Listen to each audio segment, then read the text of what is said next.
Hi guys, welcome to our second episode of the Combined Impact podcast. I am Shadi and I'm joined by Ila.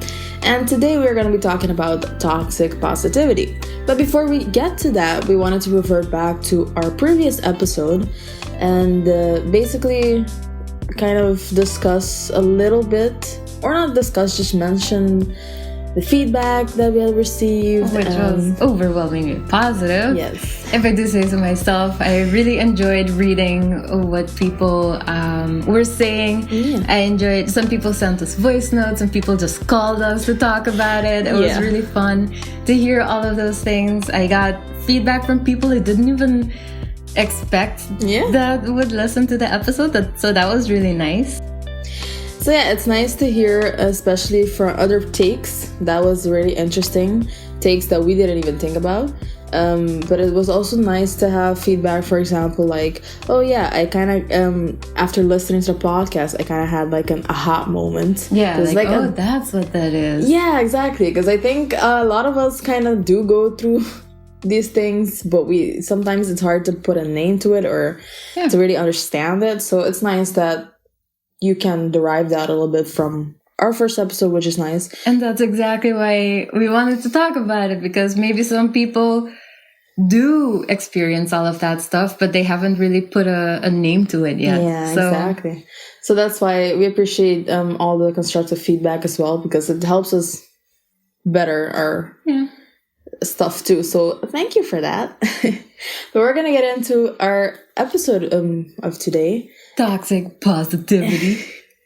And well, basically the reason we want to talk about this topic is one, because it was voted the top topic people wanted to hear about. We had a poll on Twitter and Instagram, which is why it's nice if you want to be a little bit more interactive with our podcast, to follow us on on our different social media handles, because we do try to be a little bit more active there. So your feedback will be appreciated. But yeah, so it was voted the most most chosen topic, and we also think it's relevant for this time of the year, especially because we are in a situation, we're in a crisis, we're going through a collective, I would say like a collective traumatic experience, and it's really hard to know how to handle situations. And sometimes I think it's very important for now more than ever to be mindful how we treat others and how we act towards others. Definitely. And how we treat ourselves, really. Yeah, that is also very important. So yeah, I think that's a very relevant topic for this time period too. So all right, we're gonna get into it then.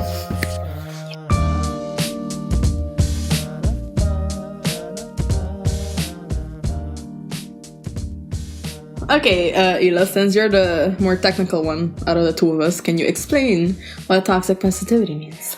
Yes, I found on Psychology Today that the phrase toxic positivity refers to the concept that keeping positive and keeping positive only is the right way to live your life. It means only focusing on positive things and rejecting anything that may trigger negative emotions. And I guess to add to that, also just reject anyone exuding negative emotions. Anything negative, not allowed. Positive vibes only. All right. So what made me had that like aha moment with toxic positivity this week? Remember when we watched The Lion King? Oh shit, yeah. And I remember like when we were watching that Timon and Pumbaa part, and I'm like, oh my god, is this actually toxic positivity? Yeah, I remember. Because I realized actually so in that moment that's what Simba needed at that exact moment, right? They literally saved his life, and they were really jolly and nice to be around, and that helped him get back on his feet. But in the long run, it didn't necessarily help him, because he didn't process what he had gone through. He didn't deal with that. He just ignored it and pushed it away under the guise. He literally thought he killed his dad. Yeah, like he hid it away under the guise of, oh, no worries, Hakuna Matata, right? And that didn't help him. That just delayed his suffering. That just delayed his having to deal with it. Yeah, and even when that moment when he wanted to talk about it, when they were looking at the stars. Yeah, and just as he was like mentioning, and with Pumbaa being right apparently about. Oh my god, Pumbaa, they are balls of gas. But then the point is that Simba mentioned that the stars are the rulers before him. Yeah, like his father told him. Yeah. And they like laughed at him and they're like, oh, this is stupid or whatever. Yeah. Very dismissive. And that point, like that made Simba kind of like, oh, yeah, you're right. Yeah, never mind. Never mind, I brought it up. And that stopped him from actually talking about that one point of thing that was still bothering him, that trauma he went through. And I think that's the whole gist of like toxic positivity. Yeah. It's like that dismissiveness that causes people to be like, oh, I guess this isn't important enough to talk about or deal with. And it was only later when Nala was like, dude, what the fuck are you doing? She said exactly that. And then she was like, we're suffering here. We need you and all that. And Basim was like, oh, no, that's not part of my life anymore. Yeah, Hakuna Matata, bro. Yeah, and it only took like Rafiki to like smack him upside the head, you know, like, because I think he was like the personification of reality hitting you upside the head and be like, you didn't deal with this, so now it's gonna come to you in tenfold. Yeah. And I think that's the moment. To deal with it. Yeah, and that was the moment that Simba was like, damn, I have to deal with this. I have to go back. I have to fix my mistake. Yeah. And so, I have to face what I haven't been facing so far. Yeah, basically just ignoring that. And I think that was like a really, to me, a very simplified way of explaining toxic positivity. But then, okay, so that was Simba and Nala and Pumbaa and Timon. But then how have you experienced toxic positivity in your life? Well, when I was researching this, when I was like looking at, okay, what do I understand as toxic positivity itself? It made me realize I didn't necessarily know the word, what it meant. I didn't necessarily see it as that, but I had experienced it before. And I experienced it in a way that, based on my background and where I come from, my environment really did have that mindset of we don't talk about things. We don't talk about emotions. We don't talk about problems. Anytime I felt sad or something was up, the response was always, it's gonna be fine. Don't worry about it. Or just, you know, it'll get better. Stop making a big deal out of it. You know, those type of comments I would constantly get anytime I was in a negative state or like in an emotional state. And the problem with that is what that taught me was, oh, I guess my emotions aren't important enough to talk about, which means they aren't important enough to deal with. And that caused me to have a very distorted like way of dealing with my negative emotions. And, or when like I wasn't, that caused me to act in a certain way in relationships and with friendships, you know, when you don't communicate your emotions. And I couldn't, because I didn't learn how to, because it was always... Because it was never allowed to. Yeah, exactly. It was always, no, we don't talk about this. No, shove it under the rug. We don't... It's gonna be okay. It's gonna be okay, yeah.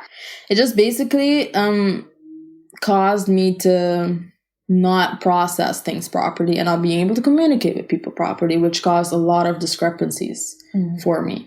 And that is, I think, what is so, I guess, toxic about that type of mindset. Yeah. But how have you experienced it yourself? Quite differently than you, because in our household, we were encouraged to talk about our feelings, the positive as well as the negative. So we've always had like family talks and open heart conversations and that type of stuff. And yeah, of course, like everybody experiences toxic positivity in general and at school, for example. But the time that it was very, very evident to me, or the most clear example that I can think of, was when something terrible happened within our family. And then people would contact me and say, hey, I'm so sorry about what happened. It's going to be okay. Or it'll pass. All you need is time, and time heals all wounds, blah, blah, blah. And probably they meant it in a really nice way, or probably they were hoping to have me be alleviated or whatever. But in that moment, I was like, yo, my fucking life just ended right now. There's nothing that matters at this very moment, because the most important thing in my life is not there anymore. And you're telling me it's going to be okay? probably it is going to be factually speaking, but that's not something that I want to hear right now. And that kind of positivity was not helpful at all in that moment. And that's the most clear example of toxic positivity that I can think of, because they weren't actually trying to help me. They were just saying something to, feel good about themselves, maybe. Yeah, or cross it off their to-do list. Like, oh yeah, I have to remember to tell Ila this because this happened. Yeah. But nobody was actually there for me. Well, I mean, of course, my family and friends, but not those random people. People who were like, oh, it's gonna be okay. Yeah. So... And that was my experience. But the word toxic, I only recently heard it, and I was like, oh, that's what it is. But I think that is the thing, like, too. It's like, I think what it's kind of like unintentional gaslighting in a way. Because, and for the ones who do not understand what gaslighting is. Yeah, I was just going to ask. Okay, so gaslighting is basically a form of psychological manipulation in which a person, or sometimes a group, sows seeds of doubt in a targeted individual, making them question their own memory, perception, or judgment, often invoking in them like cognitive dissonance and other changes such as low self-esteem. Let me explain it to y'all in my own terms. It's basically people really making you doubt your own experiences, doubt how your feelings, your emotions, basically making you think, oh, do I actually feel like this? Or am I crazy for feeling this way? Am I doing too much? Am I overreacting? Yeah. Am I overreacting? Ooh, and that is the biggest thing. It's like, it makes you question your feelings, and it makes your feelings invalid just so this other person or the group doesn't have to deal with the fact that they were wrong, or they're manipulating you, or they wanted to get what they want. Yeah. And that is a very like dangerous thing to have to deal with, especially when it comes to other people's emotions and how you can trigger other people in that way. And that's in a way why I feel like toxic positivity to me, or that thought, is a little bit icky, because it's not always intentional. Like, people don't really understand or see that they're doing it, but it can oftentimes be unintentional gaslighting. And it's very beautifully framed, especially because most of the time it does come from the most positive people. Yeah. It comes from the people who are always the best time to be around. And it comes from the people who... like Timon and Pumbaa. Yeah, exactly. But we do love Timon and Pumbaa. Yeah, we do. They came around in the end. Yeah, they did. because they chose to listen and be there for their friend, instead of just continuing that mindset of, oh, whatever, push everything to the side, happiness, and Okay, but whereas straight up gaslighting is mean-spirited, toxic positivity is like the kind cousin to it. And as most people don't do it with ill intentions, we do have some example sentences of stuff that you could say instead of toxically positive things. Yeah, I think it's also important to recognize these things, because a lot of the time we do these things unconsciously and we don't even realize it. And sometimes it's important to like notice what are keywords, what are the type of things that are like, actually this might be more dismissive than actually helping someone out. But for example, like one sentence I absolutely hate, and I'm sorry, I never see this as something that is positive in any way, but what they use a lot is, for example, you'll get over it. Yeah. Oh, that to me is very like dismissive. That's very dismissive. Yeah, and very you're just invalidating my emotions. But like, for example, what you can say instead of that is, this is hard, you've done hard things before, and I believe in you.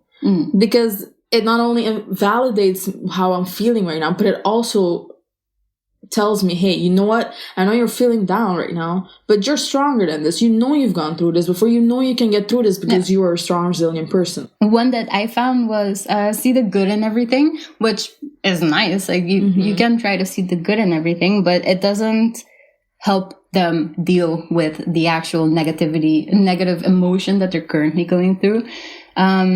And maybe you don't necessarily know how to respond to that, but you could say something like, I don't even know what to say right now, but I'm glad that you told me. Yeah, because that's generally it. Sometimes you don't always have to know how to solve the problem. You don't always have to be there or in that way. Because a lot of times I think we always want to jump to, I have to help this person solve this problem, instead of being like, hey, nah, you know what? I don't necessarily know what you need right now. I don't necessarily know what you're going through, but I can be here and listen. Yeah. Because that's sometimes all someone needs. Yeah, so instead of dismissing, be a listening ear or acknowledge their feelings. Like a few other sentences I always hear that really makes me feel a little bit like, I don't know if I want to hear it is. It's just like, just be positive. Stop being so negative. Think happy thoughts. Never give up. Those type of things. And I get where it comes from, but again, not always that helpful. but other words is, I know there's a lot that could go wrong, but what could go right? What are the things that could come out of this that are positive? And it's probably pretty hard to be positive right now. But I'll put good energy in the world for you. Or, sometimes giving up is okay. What is your ideal outcome? It's never fun to feel like that. Is there something we can do today that you'd enjoy? So basically knowing what this person likes to do, or how to, just not distract them, but get them out of that mindset. And let's do something fun. And after that, maybe they'll be more calm and be able to process things better. Yeah, exactly. It is a form of distraction, but it's not necessarily let's not think about that. But you're not in the state of mind to be learning lessons and going through a whole ass therapy session right now. But it doesn't help them to be stuck in that loop. Yeah.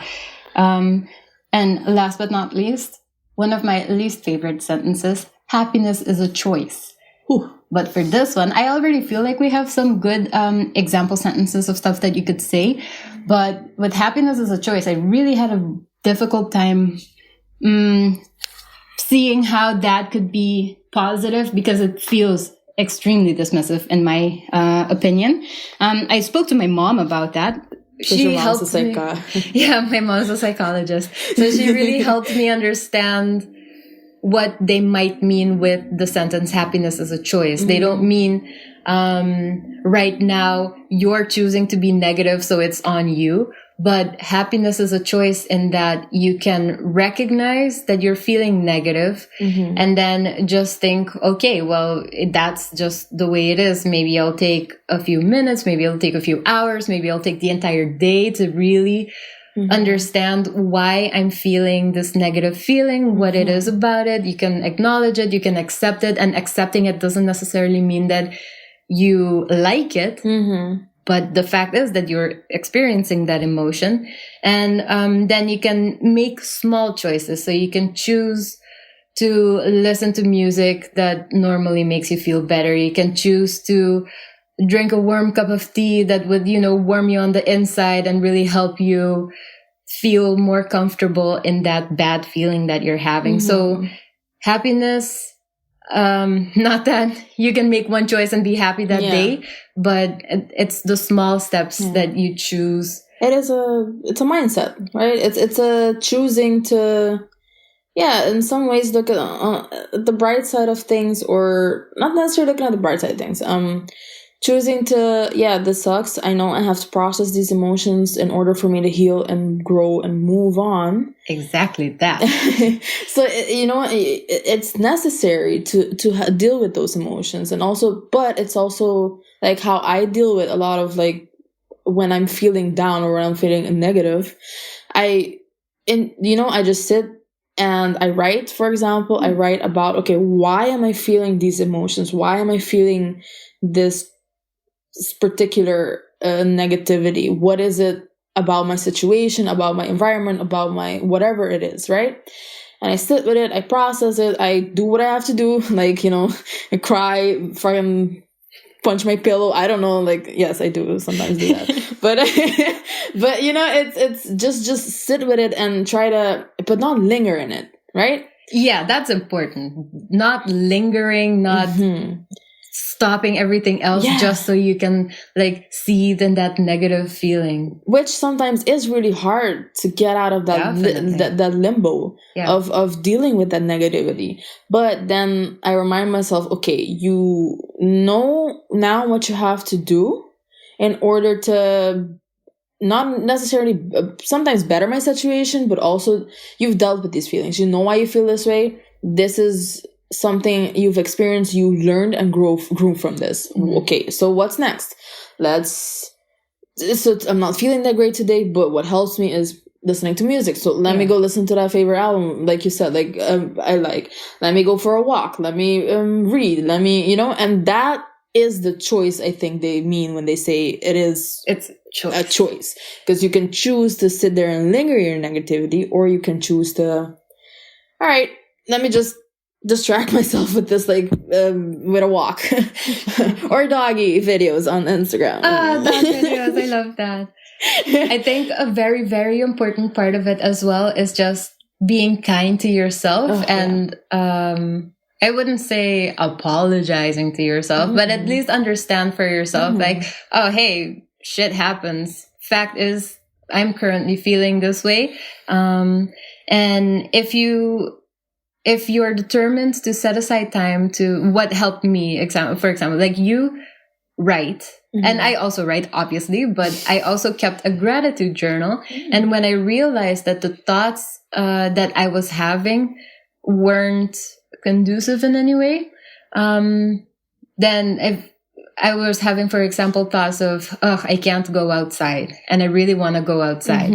And then if I keep sitting there and thinking, I want to go outside, I can't go outside, then that's not going to help anything. So then I would at least try to think of something else. Then the gratitude journal is what really helped me. Then I would write down or just think of, it actually really helps to write it down, because then you can go back to it. When you can't get yourself out of that negative thought cycle, then you can just go to your gratitude journal and you can read it out loud, and then you don't have time to have those negative thoughts while also reading out loud. And then I would just write down literally anything that I'm grateful for. I'm grateful that I have a window and I can look outside. I'm grateful that I woke up today. I'm grateful that I have a warm bed to sleep in, that type of stuff. And it can get really big as well, or really deep. Like I'm grateful for the friends that I have, for the family that I have, for being able to understand the situation in different perspectives, that type of stuff.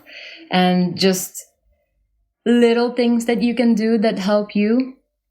Yeah. But yeah, that is it. It's like that mindset switch that you have to sometimes forcibly do to yourself, or like you were like, okay, yeah, I really need to start changing the way I think about certain things. Because like I think that is something I had to, that was very difficult for me, like to really continuously remind myself to be a little bit more positive, and for example, especially towards myself, because I think I can be the hardest on myself as opposed to how I am with everyone else, which I don't understand why we do that as, humans, how we're oftentimes harder on ourselves than we are with our loved ones. Because it's like, if I think or talk the way I do about my loved ones as opposed to how I see myself, it's like I wouldn't accept that, right? Yeah. So why do I do that to myself? You would never tell a friend something like, what do you say to yourself when you're being unkind? Like, why are you still stuck in this? Or like, because I have a lot of issues, for example, with memory, like memory loss. I'm like, oh my God, why can't you remember this simple, stupid task, right? I'm like, okay, but I wouldn't do that, or I wouldn't talk like that. You would never tell me that. I would not tell you that, no. You wouldn't say, Hila, why can't you remember this one simple, stupid task? Like, imagine that. No, I would, no. But then why are we so comfortable saying that stuff to ourselves? I don't know, because it's so easy to be negative towards ourselves, because nobody's gonna check us on that, because it's your job to check yourself on that. And if you can't, then it's just it's something I think everyone struggles with. But it's just that I think that was it also for me when I realized it was like a turning point for me. And it was when you start practicing that mindfulness, right? When you start practicing and start paying attention to how you talk to yourself and it makes it also easier to do that outwards towards Yes. others. And like, listen, I love you, you're my best friend, but I can't help you right now. I can listen to you. I can sit here and like, you can unload as much as you want. I have that emotional capacity at this moment. But I don't know necessarily how to help you, and as opposed to like, I'm panicking. What should I tell them? Oh, okay, it's gonna be okay. It's fine. Don't worry about it. Like, I think that's also something we do like out of habit or out of panic, because we're like, no, I don't. I want to help you in some way, and I don't guess, want you to feel this way. Yeah, and I think a lot of people don't really understand why that can be dismissive and at times, sometimes even harmful, because especially if you have someone that's so vulnerable and so not easily, that doesn't open up easily to others, it can be very dangerous for their they just retreat back. Then they're like, oh, never mind, I'm not gonna, if this person that I really, really trust, my go-to person, can't listen to me, then I'm not gonna try to bother anybody else with my stuff either. And what I think is definitely worth mentioning is that we have to understand, if somebody does that to you, it's not nice. You could mention it. Maybe in the moment you wouldn't really feel like mentioning to them, like, hey, this really wasn't helpful to me. Because then they're gonna feel blamed for something, and that's not what you're trying to do. But you can understand for them as well that they are coming from a good place. They are trying to make you feel good as quickly as possible because they want to shorten your suffering. So it's a part of understanding for that person as well. It's communication, open communication. Yeah, that's basically the answer to everything, right? Yeah, open communication. It sounds easy, but it really isn't. And as much as like I can sit here and be like, that's a good thing to do, I still have trouble doing that myself. Yeah. So it takes practice. It really does. Okay, so now we've spoken about what toxic positivity is, how you can deal with your own emotions, how you can maybe be there for somebody else or create emotional capacity to help your friends, how you can communicate, for example, that you don't have that capacity at the moment. And I forgot to mention as well that maybe you do have the emotional capacity, but you're currently not available time-wise. Then you can always say, oh, hey, this sounds really serious. I don't have the time to really give you the attention that you need at the moment, but I'll finish working, for example, at this time, and then we can call. And then that person doesn't feel abandoned or left behind. I think one thing to remember also is other people's needs might not be the same as yours. Maybe you are someone who does need to hear positive things so that you can have a better positive mindset, but it's not the same for everyone. I think the most important thing to learn is to listen. Listen what the other person needs from you, as opposed to you being like, well, this helps me, so let me, not everyone is like you, not everyone thinks like you, so it's important to learn to listen to your friends and family and what they need in those moments, because oftentimes, even without you intending to, you can be dismissive and cause unintentional hurt. And oftentimes, because we're kind of really bad at communicating with each other in general, like I can say that for myself, I unintentionally don't know sometimes that I say things that hurt other people, and because they don't communicate that with me, I just assume that there's not a problem when there is a problem with them, but they don't communicate it with me, and we don't. It just creates this whole this negative cycle. Yeah. And when you both didn't intend it in the first place, you just wanted to help each other, but sometimes it doesn't come out as you intend to. So I think that's something, we should all learn a little bit how to do. It's definitely worth it. That's how you can help others help you. Yeah. Very important.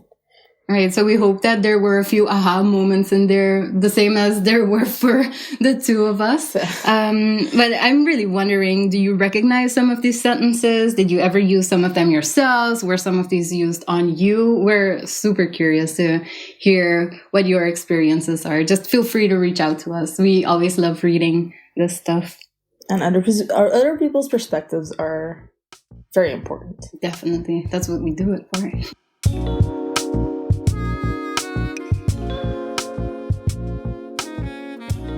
Alright, so this week we decided to use a song by an artist that for our outro. We actually wanted to use the song as the outro for our Q&A video, but we felt like it wouldn't do it justice because this is a song that you really gotta, listen to the lyrics. That's the fun part of it, I think.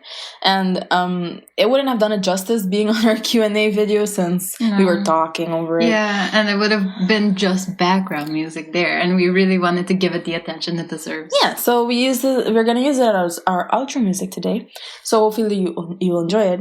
And this song is by the artist Josh. He is Curaçao. He is currently studying in the Netherlands, and he's from Curaçao for the ones who didn't catch that. And he is a singer-songwriter, and we generally do enjoy his music, and we're like, yeah, we gotta use this track as our outro this time. So it's hella cool. And side note, if you want us to promote your music, promote your art, promote your think pieces, whatever you want, we really love like sharing art, especially from our people. Yeah, from the island. Like we really enjoy the amazing talent all you guys have, and we just love to share it with the rest of the world. So hit us up, and thanks to Josh again for allowing us to use this song. Yeah, the song is called Inocente, and hope you enjoy it, and hopefully till the next episode. Bye.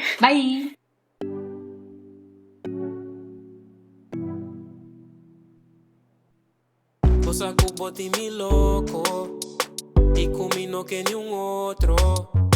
Mi pobi sabuti novo si poche. Posata comita bira. Ora boa minha sina.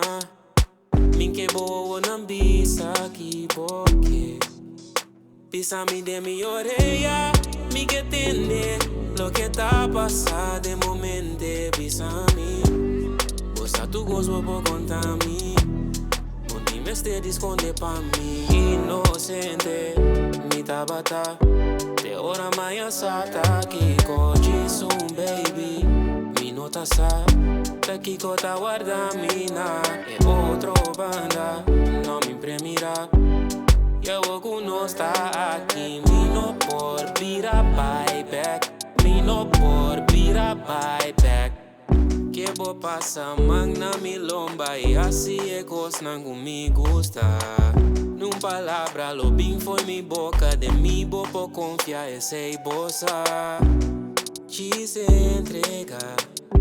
Não é nem nota baisa lo que guardo bisa.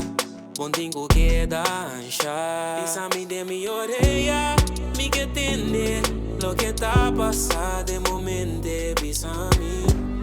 Gosta tu gozo por contar mi. Onde me este esconde pa mi. Inocente, mi tabata. Te ora maya sata. Que coji sun baby. Mi nota sa. Te kiko ta guarda mina. E outro banda. No me imprimirá. Yo no está aquí. Mi no por vira buyback. Mi no por vira buyback. Sun chibolep na kutimi. Mi que papo bin corda mi taku. Laga mi tene boma na kutimi. Ando bisa mi kita sintivo.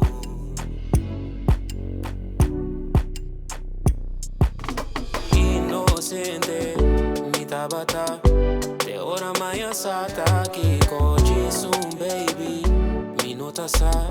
Te kiko ta guarda mina. E outro banda. No me imprimirá. Yo no está aquí. Mi no por vira buyback.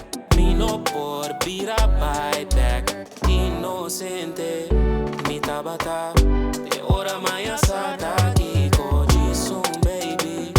Mi nota sa. Te kiko ta